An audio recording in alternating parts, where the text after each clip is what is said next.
Today's reading brings us to one of the most dramatic and transformational moments in the story of Joseph.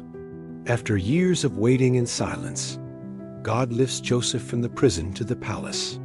We'll read from Genesis 41 to 14 to 57, where Joseph interprets Pharaoh's dreams, earns a royal promotion, and begins to save Egypt from a coming famine. This passage reveals how God can move in a single moment, taking someone from obscurity to authority. Joseph's faithfulness in trials is now rewarded with a divine assignment that will impact the entire world. Let's read together from the King James Version, KJV.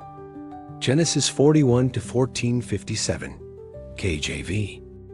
Then Pharaoh sent and called Joseph, and they brought him hastily out of the dungeon.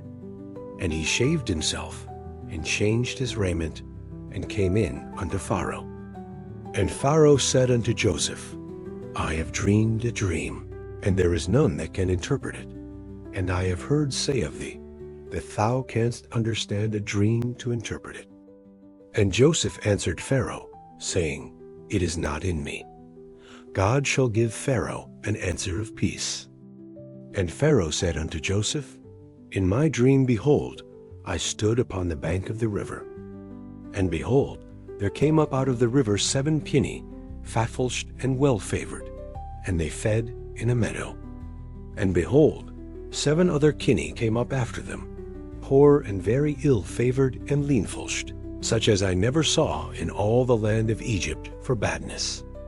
And the lean and the ill-favored kinnae did eat up the first 7, and when they had eaten them up, it could not be known that they had eaten them. But they were still ill-favored, as at the beginning. So I awoke, and I saw in my dream, and behold, 7 ears came up in one stalk, full and good.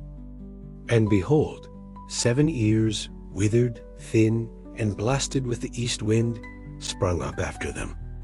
And the thin ears devoured the 7 good ears. And I told this unto the magicians, but there was none that could declare it to me. And Joseph said unto Pharaoh, The dream of Pharaoh is one. God hath showed Pharaoh what he is about to do. The 7 good kine are 7 years, and the 7 good ears are 7 years. The dream is one. And the 7 thin and ill-favored kinnae that came up after them are 7 years. And the 7 empty ears blasted with the east wind shall be 7 years of famine. This is the thing which I have spoken unto Pharaoh. What God is about to do, he sheweth unto Pharaoh. Behold, there come 7 years of great plenty throughout all the land of Egypt. And there shall arise after them 7 years of famine, and all the plenty shall be forgotten in the land of Egypt, and the famine shall consume the land. And the plenty shall not be known in the land by reason of that famine following, for it shall be very grievous. And for that the dream was doubled unto Pharaoh twice. It is because the thing is established by God, and God will shortly bring it to pass. Now therefore let Pharaoh look out a man discreet and wise, and set him over the land of Egypt. Let Pharaoh do this, and let him appoint officers over the land, and take up the 5th part of the land of Egypt in the 7 plenteous years. And let them gather all the food of those good years that come, and lay up corn under the hand of Pharaoh, and let them keep food in the cities.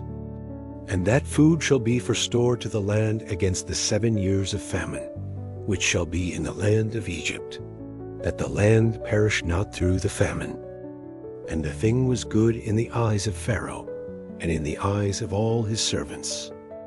And Pharaoh said unto his servants, Can we find such a one as this is, a man in whom the Spirit of God is?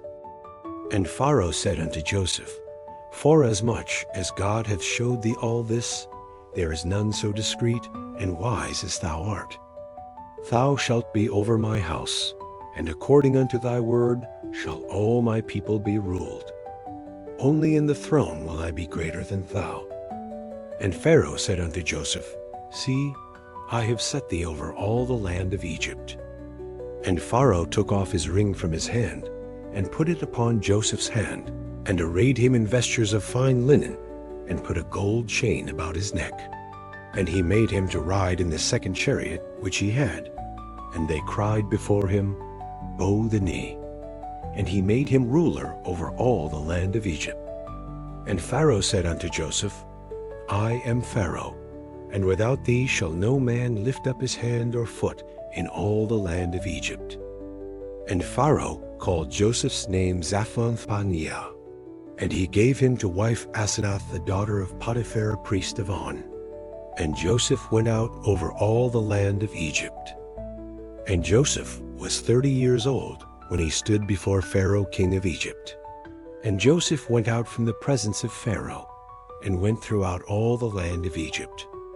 And in the 7 plenteous years the earth brought forth by handfuls. And he gathered up all the food of the 7 years which were in the land of Egypt, and laid up the food in the cities. The food of the field, which was round about every city, laid he up in the same. And Joseph gathered corn as the sand of the sea, very much, until he left numbering, for it was without number. And unto Joseph were born 2 sons before the years of famine came, which Asenath the daughter of Potiphar priest of On bare unto him. And Joseph called the name of the firstborn Manasseh, for God, said he, hath made me forget all my toil, and all my father's house.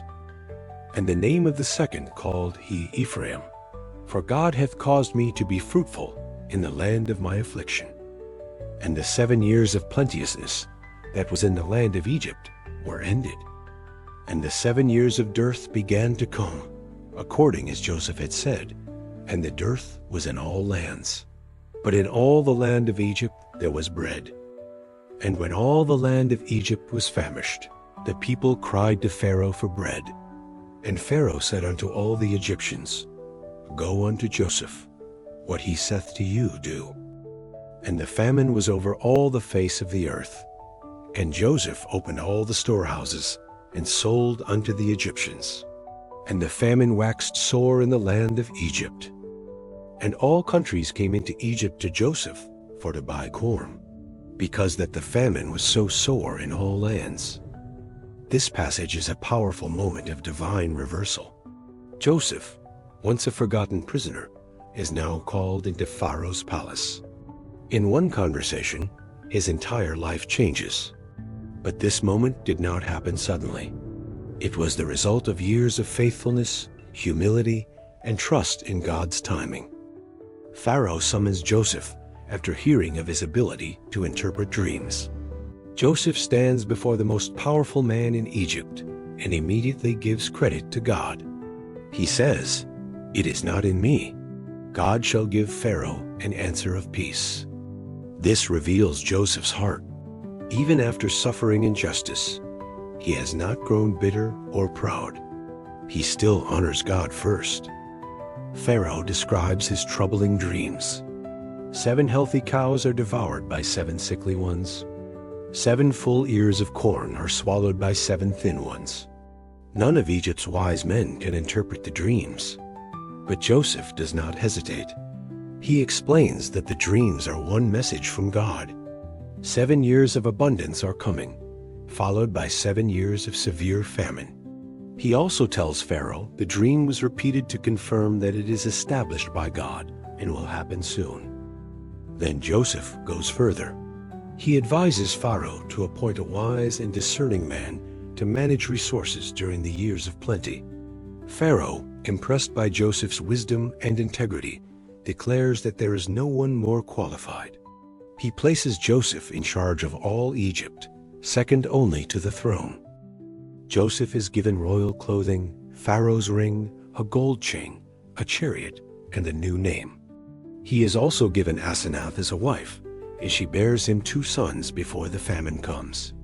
Joseph names them Manasseh, meaning, God has made me forget all my toil, and Ephraim, meaning, God has made me fruitful in the land of my affliction. These names show how Joseph sees God's faithfulness through both pain and promise. When the famine arrives, Joseph is ready. Egypt has food while the rest of the world suffers. People from many nations come to Joseph for help. The very one who was once sold as a slave is now a source of life for others. This passage teaches us that God can elevate you at the exact right time, but the process often involves seasons of waiting, testing, and refining. Joseph did not rush his promotion. He walked in integrity, served faithfully, and waited for God to open the door. And when it opened, he was ready. God does not forget his promises. He prepares you so that when the moment comes, you are strong enough to carry it. Thank you for joining us for this incredible part of Joseph's journey.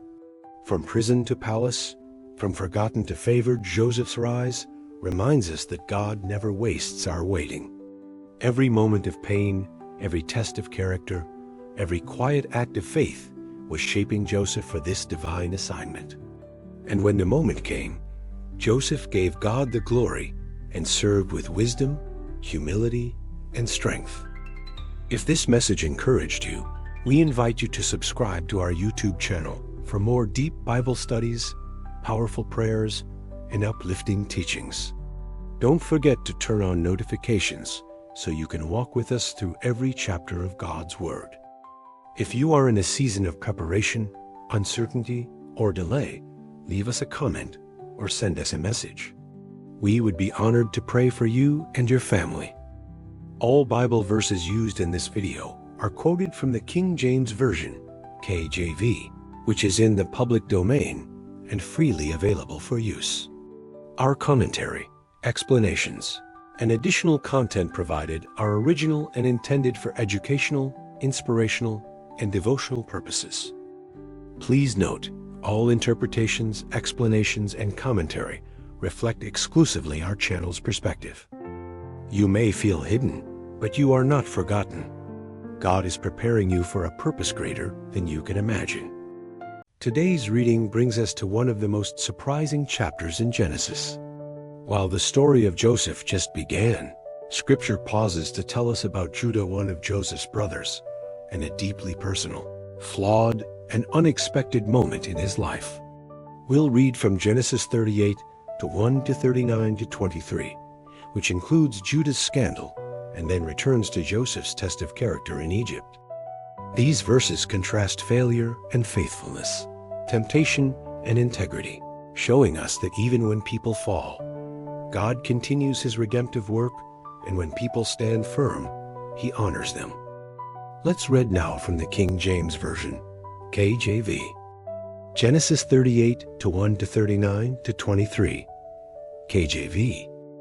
And it came to pass at that time that Judah went down from his brethren and turned in to a certain Adullamite, whose name was Hira. And Judah saw there a daughter of a certain Canaanite, whose name was Shua. And he took her and went in unto her.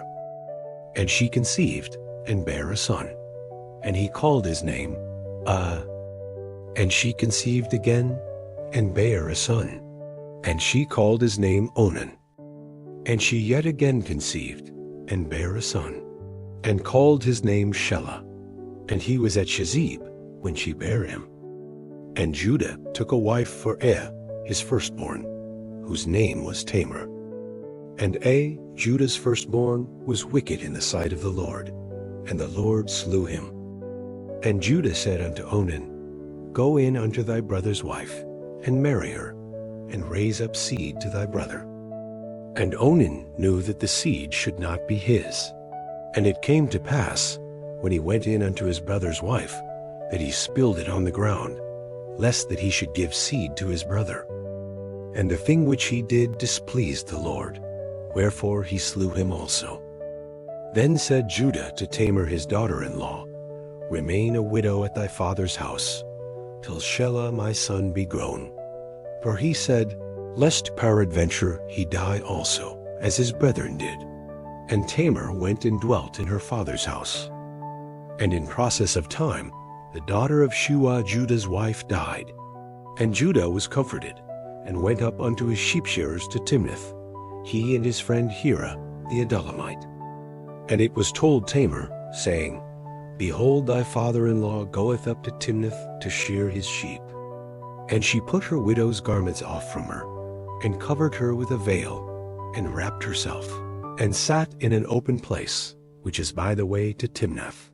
For she saw that Shelah was grown, and she was not given unto him. When Judah saw her, he thought her to be an harlot, because she had covered her face. And he turned unto her by the way, and said, Go to, I pray thee, let me come in unto thee. For he knew not that she was his daughter-in-law. And she said, What wilt thou give me, that thou mayest come in unto me? And he said, I will send thee a kid from the flock. And she said, Wilt thou give me a pledge till thou send it? And he said, What pledge shall I give thee? And she said, Thy signet and thy bracelets, and thy staff that is in thine hand. And he gave it her, and came in unto her, and she conceived by him.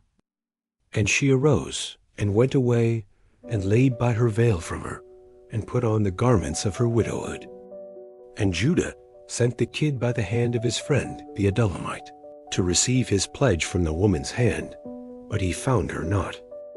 Then he asked the men of that place, saying, Where is the harlot that was openly by the wayside? And they said, There was no harlot in this place. And he returned to Judah, and said, I cannot find her. And also the men of the place said, that there was no harlot in this place. And Judah said, Let her take it to her, lest we be shamed. Behold, I sent this kid, and thou hast not found her. And it came to pass about 3 months after, that it was told Judah, saying, Tamar thy daughter-in-law hath played the harlot. And also, behold, she is with child by whoredom. And Judah said, Bring her forth, and let her be burnt. When she was brought forth, she sent to her father-in-law, saying, By the man, whose these are, am I with child? And she said, Discern, I pray thee, whose are these? The signet, and bracelets, and staff. And Judah acknowledged them, and said, She hath been more righteous than I, because that I gave her not to Shelah my son. And he knew her again no more. And it came to pass in the time of her travail, that behold, twins were in her womb. And it came to pass, when she travailed, that the one put out his hand, and the midwife took and bound upon his hand a scarlet thread, saying, This came out first. And it came to pass, as he drew back his hand, that, behold, his brother came out. And she said, How hast thou broken forth? This breach be upon thee. Therefore his name was called Pharez. And afterward came out his brother, that had the scarlet thread upon his hand, and his name was called Zerah. And Joseph was brought down to Egypt. And Potiphar, an officer of Pharaoh, captain of the guard, an Egyptian, bought him of the hands of the Ishmaelites, which had brought him down thither. This section presents two powerful and contrasting stories, one of moral failure and one of moral strength. On one side is Judah, whose decisions lead to scandal and shame. On the other is Joseph, who remains faithful even in chains. Together, they show us that no matter where we are in life, God's hand is always working. Judah separates from his family and marries a Canaanite woman. He has 3 sons, Onan, and Shelah. Marries Tamar, but is struck down by God for his wickedness. Judah tells Onan to marry Tamar and raise children in his brother's name, but Onan selfishly refuses and is also taken by God. Judah promises his youngest son to Tamar, but delays and avoids fulfilling that promise. When Tamar sees this, she disguises herself and waits on the road. Judah, not recognizing her, believes she is a harlot and sleeps with her. He gives her his signet, bracelets, and staff as a pledge. Later, when Tamar is found to be pregnant, Judah calls for her to be punished. But when she presents his own items to prove he is the father, Judah is forced to confront his actions. He says, She has been more righteous than I, acknowledging his failure.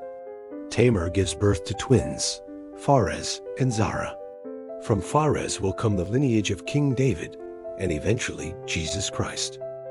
This painful and complicated chapter shows that God can bring redemption even from brokenness. Judah failed, but God still wove grace through the mess. Meanwhile, Joseph is in Egypt, sold to Potiphar. The Bible says, "The Lord was with Joseph, and everything he does succeeds." Potiphar makes him overseer of his house, recognizing that Joseph carries divine favor. Potiphar's wife tries again and again to tempt Joseph, but he refuses. He tells her he cannot sin against God. One day, when she grabs his garment and he runs away, she falsely accuses him. Joseph is thrown into prison. Even there, God's presence never leaves him. Joseph finds favor with the keeper of the prison, who puts him in charge. Everything Joseph touches continues to prosper. This passage reveals the power of integrity. Joseph had no protection, no allies, and no way to defend himself. Still, he chose righteousness. While Judah hid his sin and judged someone else, Joseph lived in truth and endured injustice with faith. God was present in both stories. In failure and in faithfulness, he was working out his purpose. And that purpose is still unfolding.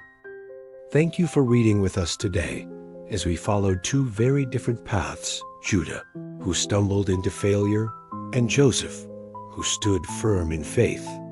Their stories remind us that God's grace can meet us in our worst moments, and His presence never leaves those who choose integrity, even in the dark. If this message moved your heart, we invite you to subscribe to our YouTube channel for more Bible studies, powerful prayers, and life-changing truth from God's Word. And don't forget to turn on notifications so you can walk with us through every chapter. If you're struggling with temptation, shame, or injustice, leave us a comment or message us. We would love to pray for you and encourage you through your journey. All Bible verses used in this video are quoted from the King James Version, KJV, which is in the public domain and freely available for use.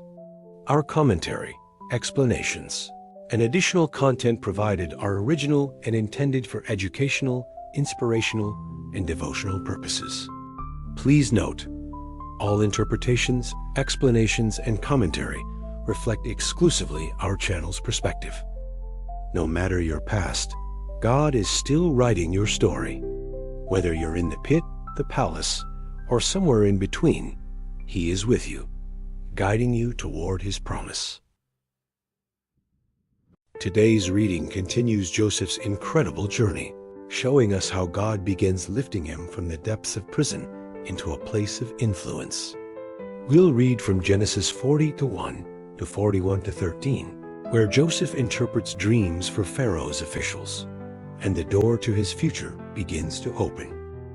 This section reveals how faithfulness in small places prepares us for greater purpose, and how even in waiting, God never forgets His promises. Let's read together from the King James Version, KJV. Genesis 40:1 to 41 minutes and 13 seconds, KJV. And it came to pass after these things, that the butler of the king of Egypt and his baker had offended their lord, the king of Egypt. And Pharaoh was wroth against two of his officers, against the chief of the butlers, and against the chief of the bakers. And he put them in ward in the house of the captain of the guard into the prison, the place where Joseph was bound. And the captain of the guard charged Joseph with them, and he served them. And they continued a season in ward.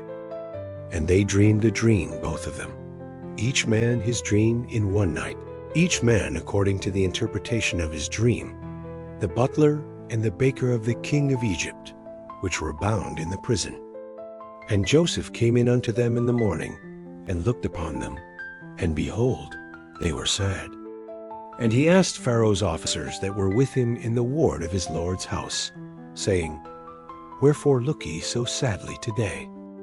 And they said unto him, We have dreamed a dream, and there is no interpreter of it.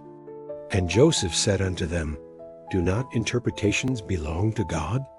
Tell me them, I pray you. And the chief butler told his dream to Joseph, and said to him, In my dream, behold, a vine was before me. And in the vine were 3 branches, and it was as though it budded, and her blossoms shot forth. And the clusters thereof brought forth ripe grapes. And Pharaoh's cup was in my hand, and I took the grapes, and pressed them into Pharaoh's cup, and I gave the cup into Pharaoh's hand. And Joseph said unto him, This is the interpretation of it. The 3 branches are 3 days. Yet within 3 days shall Pharaoh lift up thine head, and restore thee unto thy place. And thou shalt deliver Pharaoh's cup into his hand, after the former manner, when thou wast his butler. But think on me when it shall be well with thee, and show kindness, I pray thee, unto me, and make mention of me unto Pharaoh, and bring me out of this house. For indeed I was stolen away out of the land of the Hebrews, and here also have I done nothing, that they should put me into the dungeon. When the chief baker saw that the interpretation was good, he said unto Joseph, I also was in my dream, and behold, I had 3 white baskets on my head. And in the uppermost basket it was of all manner of baked meats for Pharaoh, and the birds did eat them out of the basket upon my head. And Joseph answered and said, This is the interpretation thereof. The 3 baskets are 3 days. Yet within 3 days shall Pharaoh lift up thy head from off thee, and shall hang thee on a tree, and the birds shall eat thy flesh from off thee. And it came to pass the 3rd day, which was Pharaoh's birthday, that he made a feast unto all his servants. And he lifted up the head of the chief butler and of the chief baker among his servants. And he restored the chief butler unto his butlership again, and he gave the cup into Pharaoh's hand. But he hanged the chief baker, as Joseph had interpreted to them. Yet did not the chief butler remember Joseph, but forgat him. And it came to pass at the end of 2 full years that Pharaoh dreamed, and behold, he stood by the river.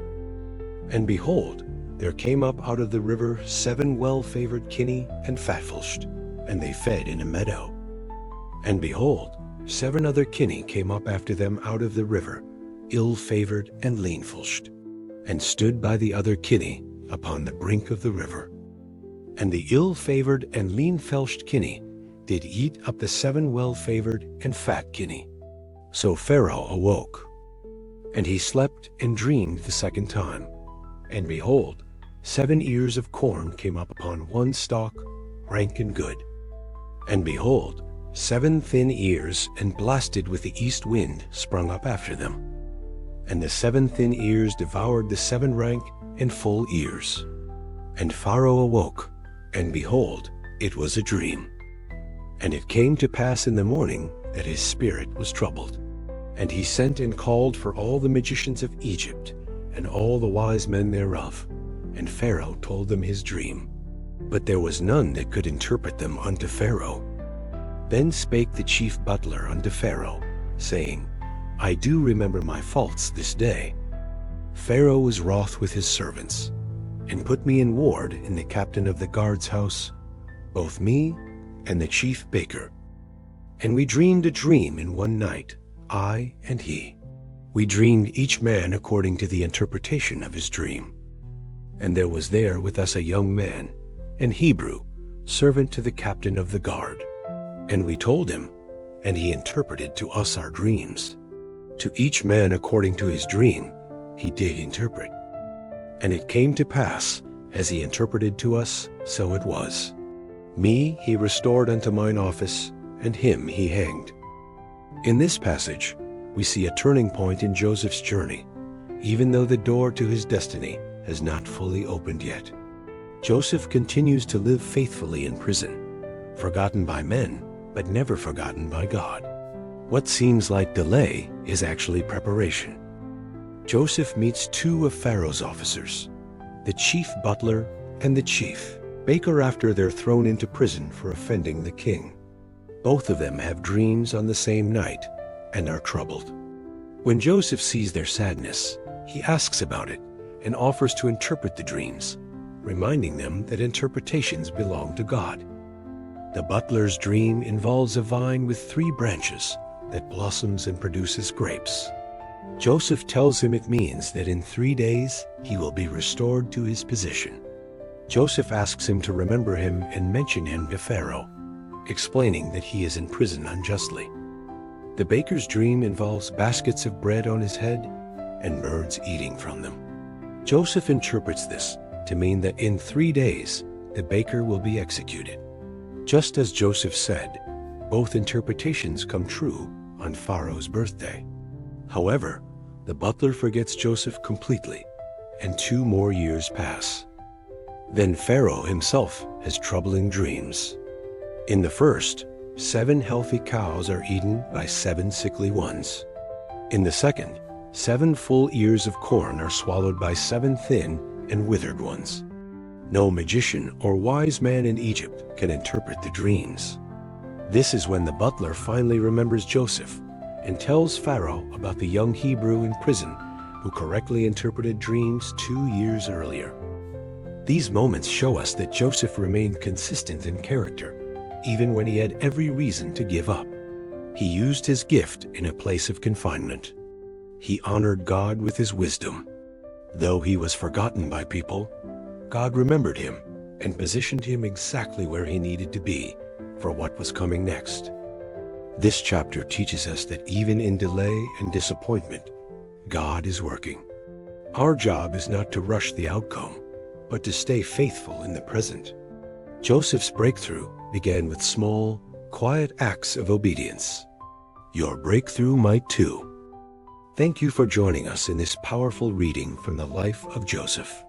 Though he was confined, forgotten, and waiting for deliverance, Joseph remained faithful. He interpreted dreams, encouraged others, and honored God even when no one gave him credit. What the world forgot, God remembered. And what looked like delay was actually preparation for something greater. If this message encouraged you, we invite you to subscribe to our YouTube channel for more deep Bible studies, heartfelt prayers, and inspiring messages from God's Word. Don't forget to turn on notifications so you never miss a chapter. If you're in a season of waiting, silence, or being overlooked, please leave us a comment or send us a message. We would be honored to pray for you and your family.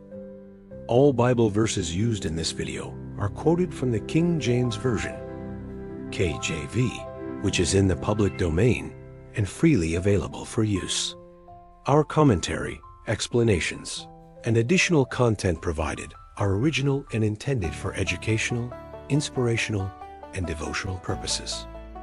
Please note, all interpretations, explanations, and commentary reflect exclusively our channel's perspective. You may feel forgotten, but you are not. God sees you, God remembers, and your story is still unfolding.